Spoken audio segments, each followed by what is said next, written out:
Welcome to Chamber Chat. I'm Judy Taylor, President of the Habersham County Chamber of Commerce, and thank you for joining us. Today, my guests are Justin Ellis with the Soque River Watershed Association, Karen Stewart with the Department of Labor, and Blake Foster with Habersham United Believers, or HUB.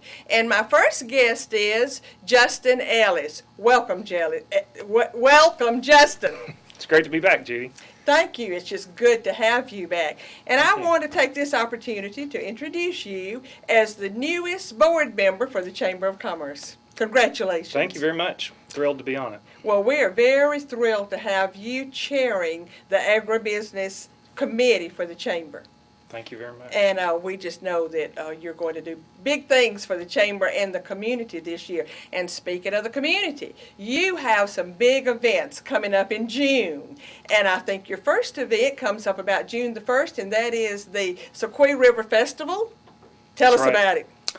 This has become, I think, our biggest community event. We did it last year for the first time, so this is the second annual. And basically, it's an opportunity for people to get out and float on the Soque River. Before we started last year, I don't think there were really any opportunities for anyone in the community to come out and spend a half day floating on the river, seeing, sometimes you can see beaver and otter along this section. It basically flows through Clarksville. It's about a 2-mile paddle trip, and we provide everything that you need. So one of the challenges with getting out and canoeing or kayaking is having a boat, being able to find a put in and a takeout. Mm-hmm. We take care of all that for people. And last year we had 150 people float the river, which really exceeded our wildest imaginations of the popularity of it. This year we're trying to prepare to add another 50 people, so if enough people sign up, we'll have 200 float the river. And then after you float, we encourage people to stick around. We basically create a festival site where we have live music. We'll have a lot of local food that's grown locally and made into tacos. We'll have fish and chicken tacos. And a lot of activities for kids. Mm-hmm. And last year people brought lawn chairs and hung out pretty much all day. It starts at 9 in the morning, goes till 3 in the afternoon. Well, where does it end? Do some of the activities take place in Pitts Park? So the property where the festival is actually downstream of Pitts Park. You can't really see it from Pitts Park, but it's on the same side of the river, on the left side of the river. And it's a farm field. We call it Chatterton Place because the Chatterton family used to own it.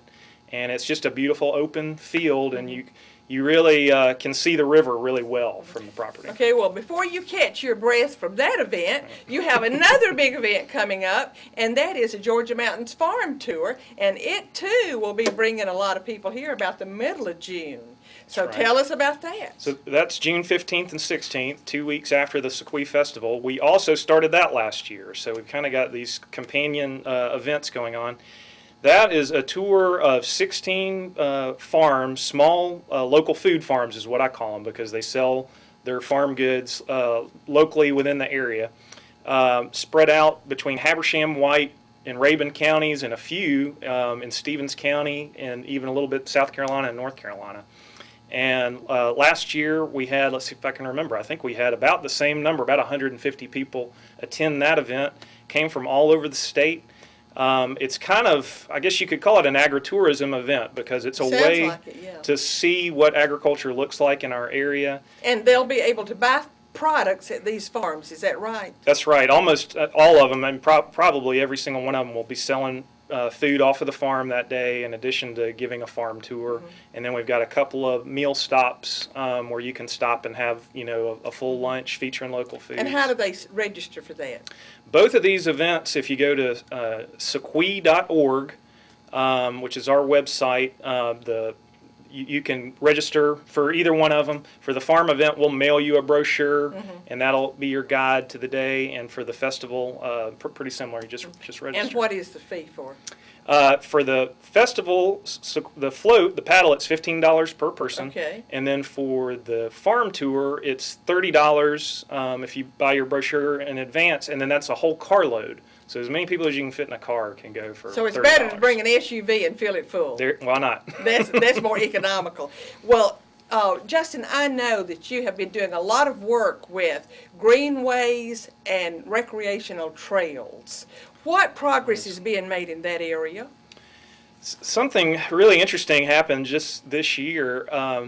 It probably has to do with the SPLOST tax that'll get voted on in November. But as the 8 municipalities we have in the county began discussing what they would like to see happen with those SPLOST dollars, almost every single one of them asked for money to help with parks and trails, mainly trails. And we, several months ago, started looking at an old plan for a Tallulah Falls rail to trail, not being the central or only component to a trail system in our county, but being a connector of trails in every single city that we have in the county. Habersham County really has an opportunity to be looked at as a community of trails, that people would actually come to our community and visit trails in 2 or 3 or maybe all 7, different municipalities. And these connectors, like the Tallulah Falls Rail to Trail, allows people to then see the scenic beauty of the county in between. So it's this opportunity to showcase the municipalities, the small town shopping and kind of local characteristics that they have. And then people can kind of go off into the wilderness and enjoy that. And we just began to realize, as we were interested in promoting the area as for recreational tourism, that some areas have a big lake, or a big national park or something like that. What we have is a lot of communities, and a lot of communities interested in trails, and I think that's something I haven't seen another area look into designing something that would feature that. I just think it has so much potential for bringing the tourism and the people to Habersham County, because Habersham County is known for its outdoor recreation. And Justin, we don't have much time left, but quickly hit on your tree planting projects this year. This is probably one of the most fun projects that I've engaged in the last several years, in that we planted, or had people plant on our behalf, over 3,000 trees in Habersham County this year. That is great. And did that through several means. We partnered with people, because I didn't want to physically plant 3,000 trees, but we restored a school. We planted about 1,500 trees at Fairview Elementary as a way to improve stormwater and rainwater percolation into the ground at that school. We planted trees next to a farm site along a stream to stabilize the stream banks, kind of a stream corridor planting. And then probably the most fun is we planted 60 fruit trees at 4 different schools in the county. I would love to see a fruit orchard at every school in the county, but these will be figs, Asian persimmons, blueberries, and pawpaws. These are all trees that don't require any sprays. A lot of them fruit in the time of year when students are in session, and it'll take a few years for all of them to come in with fruit, although the figs will probably come in this year. And it's just a way for people to realize the environmental benefits of planting trees. Right. Great project. Justin, thank you for being on Chamber Chat today, and please stay with us. We're going to take a short commercial break, and we will be right back with our Member of the Month. No matter what the occasion or how big the achievement, everyone deserves an award. Look no further than Bob and Ted's Trophy in Clarksville. Trophies, medals, plaques, and more. It's what you need when you need it. Family owned and operated since 1974, Bob and Ted's has been rewarding the community for nearly 40 years, offering quality service at competitive pricing, all done with a speedy turnaround. Get what you need when you need it. Hear from your doctors at Chestatee Regional Hospital. Any community that's growing like this community is needs a good medical facility for people to go to. We have an exceptional level of medical and surgical proficiencies in the area.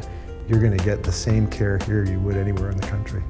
Chestatee does offer a very personal touch, and I think that's one of the greatest assets of the hospital.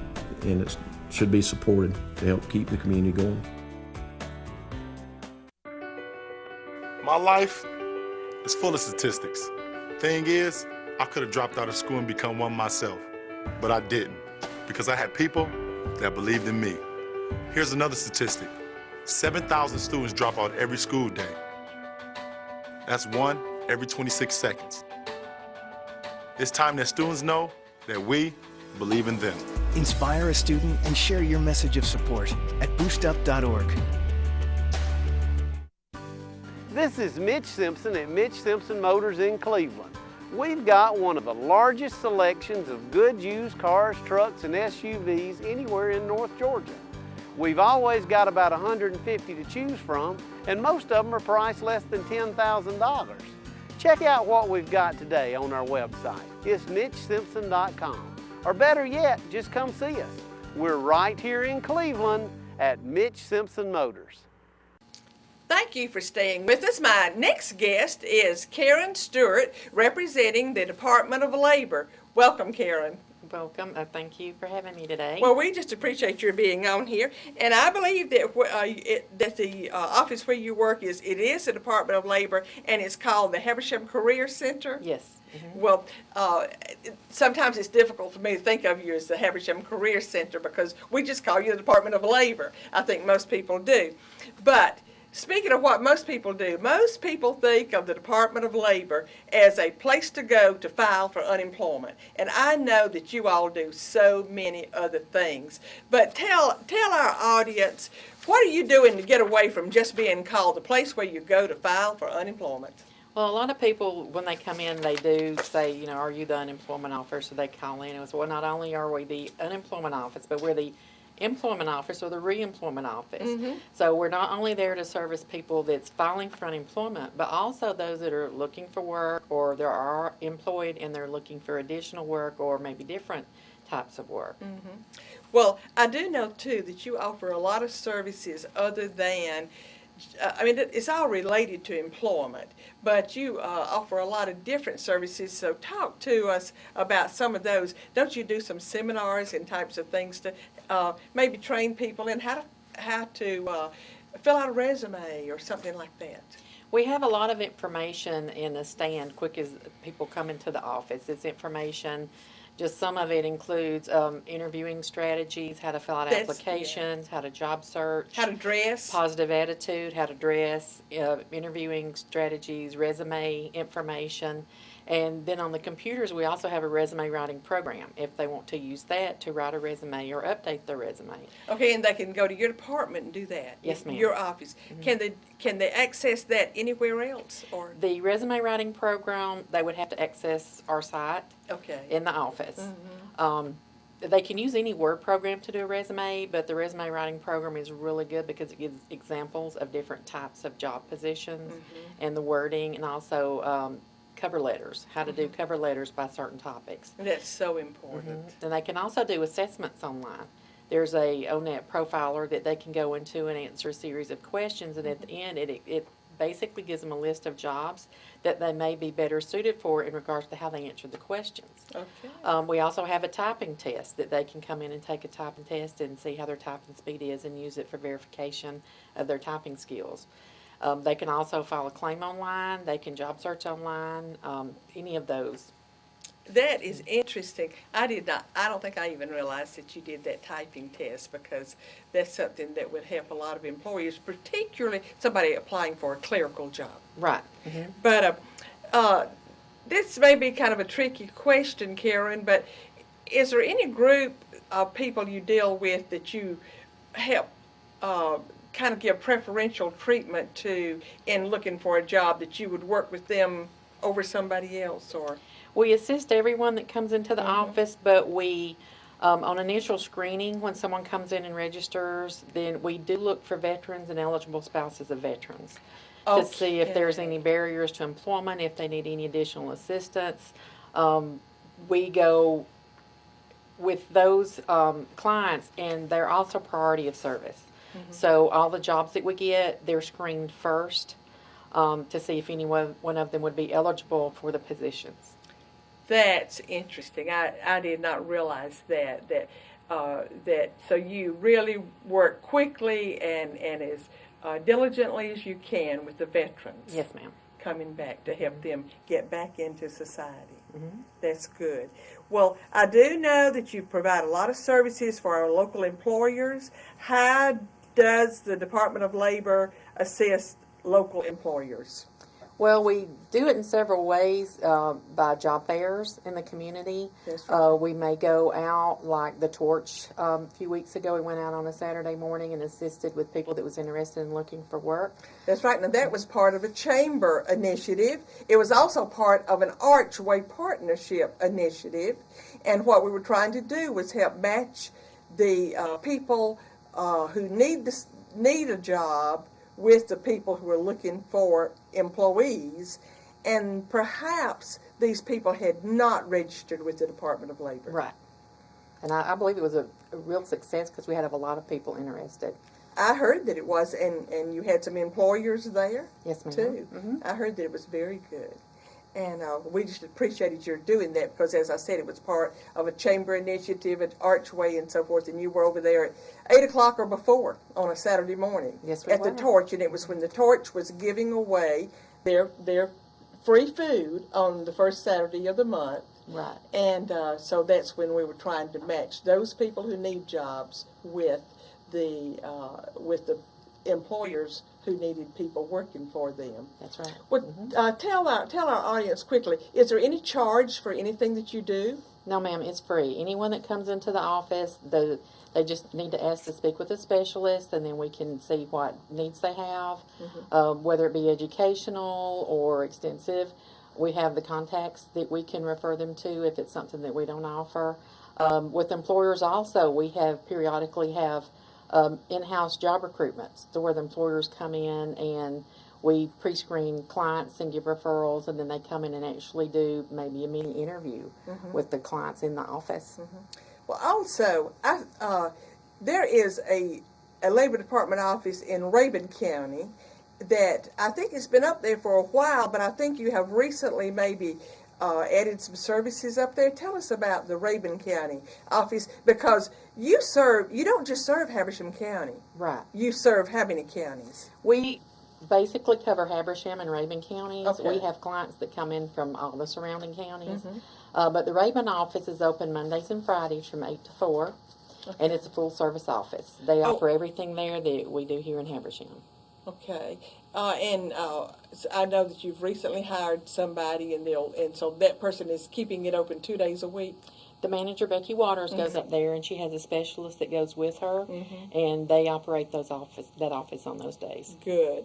Well, tell us, if a new business is going to locate and going to open here in Habersham County, they work closely with the Department of Labor. How do you help them? How do you help them get employees? Well, as new employers come into the area, or existing employers, if it's a new employer, an employer packet is given to them with any necessary posters that they're required to put up. We also, talk with the employer in depth to see what needs they have, and if there's any positions that they require certain skills on.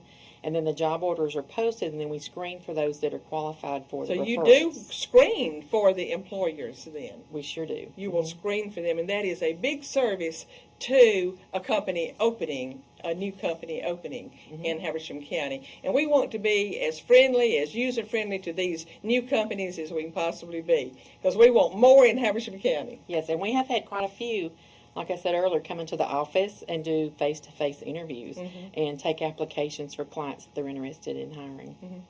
Well, Karen, it's been very nice having you on Chamber Chat today. Thank you for being a guest on Chamber Chat. And please stay with us. We're going to take another short commercial break, and we will be right back.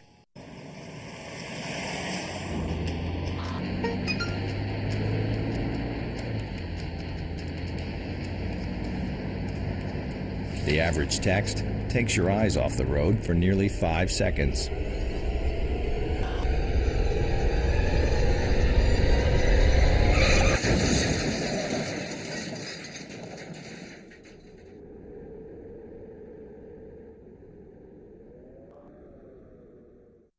I want to play a game.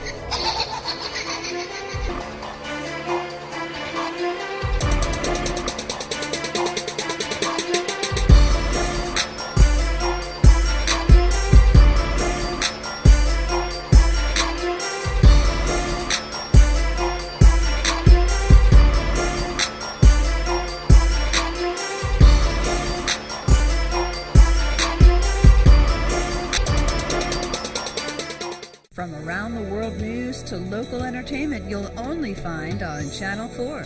Local people and local service from people in your community you know and trust. Windstream Cable Television. This is Mitch Simpson at Mitch Simpson Motors in Cleveland. We've got one of the largest selections of good cars, trucks, and SUVs anywhere in North Georgia. We've always got about 150 to choose from, and most of them are $10,000 or less. Some of them are a whole lot less. So check out what we've got today on our website. It's MitchSimpson.com. Or better yet, just come see us. We're right here in Cleveland at Mitch Simpson Motors. Thank you for staying with us. My last guest today is Blake Foster with Habersham United Believers, better known as HUB. Welcome, Blake. Thank you, Judy. We're happy to have you today. And tell us about HUB and how it got started, when it got started. Okay, be glad to, and thank you for having me, by the way. I count it a privilege, and I've enjoyed working with the Chamber as a new member. So, well, we have enjoyed having you as a member, and we just appreciate the support we're getting from you because you're attending a lot of functions. Thank you. HUB started in roughly 2005 as just I had been part of men's prayer groups for years, and we started learning about a lot of issues in Habersham County, social issues, and decided to open it up to the whole community.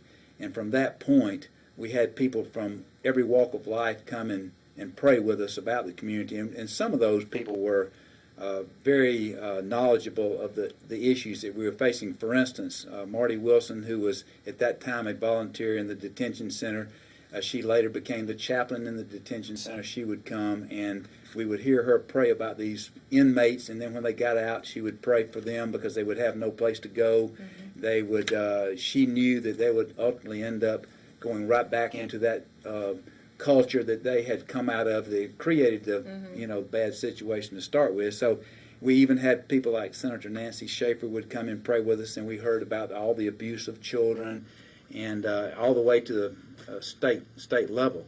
And so with those concerns, and having all of us having come from backgrounds, middle or upper income class individuals, we did not know about these. We just were not privy to that culture that we were learning about. So it really upset us, and we started becoming very concerned, and we thought to ourselves and talked about it, we're very blessed, and we just need to, it's time for us to give back, Right. And so that's the way it got started. And several years ago. But well, tell us, what is then the mission and the vision of HUB? Okay, the mission of HUB is to transform lives and transform our community. And as we think about the issues that we were talking about, we're talking about problems that face individuals, and I think we can all relate to those broken homes and so forth, but that's our vision, to change lives, and our vision is to mobilize Christians, because we've got a wealth of volunteers and in our churches, and we've got somewhere in the neighborhood of 120 to 140 churches in Habersham County, and most of these people don't know about the problems. So if we can inform them of the issues that we're facing here in Habersham County, we're finding people just ready to serve. I didn't know about this, or I didn't know about that, and yes, I would like to help. And so that's mobilizing Christians and collaborating with all community leadership, just like the Chamber of Commerce, United Way. All those groups are very important. The Sheriff's Department, if we can all work together, then we can address these needs. So we mobilize Christians and collaborate with all community leaders to transform and restore broken lives to wholeness. But we go a step further, and that's restore broken lives to wholeness in Jesus Christ, because we're firm believers that anything else is just a quick fix if you don't build that foundation. And we do this by 5 different things. Number 1 is prayer. We still continue to this day our community prayer time. We meet at Freedom Hill at Jacob's Ladder, which is in Demorest. That's the recovery home we started a year and a half ago in Demorest. And then number 2, we build relationships in the community, and that's the way we find out about volunteers. We take a very proactive position in finding volunteers. We don't wait for them to come to us. We get out and look for them. So by building relationships in the community, you find these people. Number 3, We want to facilitate the association of churches and pastors, because we know that by uniting the church body in Habersham County, there's nothing that we can't accomplish together if we all work together. And then the next thing is we assist Christ-centered organizations such as, there's a lot of organizations like Homeless, Habersham Homeless, or the Soup Kitchen, right, and on, Breaking Chains Ministries, a lot of good Christian faith-based organizations. So we facilitate them in helping them become successful, sustainable, and anytime we can provide volunteers when we're out in the community, we can help them with volunteers. The fifth thing is to recruit passionate, committed volunteers. So if we can find those individuals and match them up with a ministry, then that's what we want to do. Right. And Blake, I know that you recently had a community leadership banquet because I attended. Good. So tell our audience just quickly a little bit about what went on. Okay, as I was saying, Judy, that we collaborate with community leaders. One of those community leaders is Mr. Matthew Cooper, our new school superintendent. And we recently, back in September, started a Youth at Risk. Our board of directors identified one of the huge needs in our community as being youth at risk, and that has to do with approximately 25 students in the high schools that if they don't get help, there's a good possibility they're not going to make it. And having a low graduation rate, we've got a graduation rate of something like 85%. We saw that as in having Andrea Jones, the graduation coach, on our board. She stressed the need, and so we jumped on that. And then we're partnering with Mr. Cooper. We had a workshop for them the next day, the principals and Mr. Cooper, and so that's been a great partnership. I heard him speak at the banquet, and it sounds like it will be, and I will be very interested in following that and just hope that it grows and is successful and grows. But tell our audience, is HUB affiliated with any particular religious organization? No, we're very much non-denominational. We want to work with all of our churches in the community that are Christian churches, and we in our groups you will see blacks, Hispanics, you'll see Caucasians, you'll see people from all different faiths come together, and it's a wonderful feeling to see that we all have a common thought and love of Christ, number one, but we love people and we want to help people, and we all have that in us to help people and meet needs. That was obvious at the banquet that I attended. Quickly tell somebody if they want to get in touch with you, either if they need help or if they're wanting to volunteer to work with you. How can they get in touch with you? Judy, we're not so big that we have this big office and big staff and all that, so why don't you just call me? And give out your number if you're willing to. Yeah, I'll be glad to. That number is 706-499-6983, or we've been very blessed to now have a volunteer administrative assistant, Gail Pyle, and you're welcome to call or text her at 706-312-9786. And let me repeat that, 706-312-9786, or my number again is 706-499-6983. Blake, thank you for being on Chamber Chat today. I have enjoyed having you on the program, and I've enjoyed working with you. And my regular audience knows that I usually end with a quote, and today I'm ending with a quote that I guess was inspired by the first guest, Justin Ellis, and his love for farming. It is a quote by the often quoted Will Rogers, and it says, "The farmer has to be an optimist or he wouldn't still be a farmer." Thank you for joining me today on Chamber Chat. I will see you next time.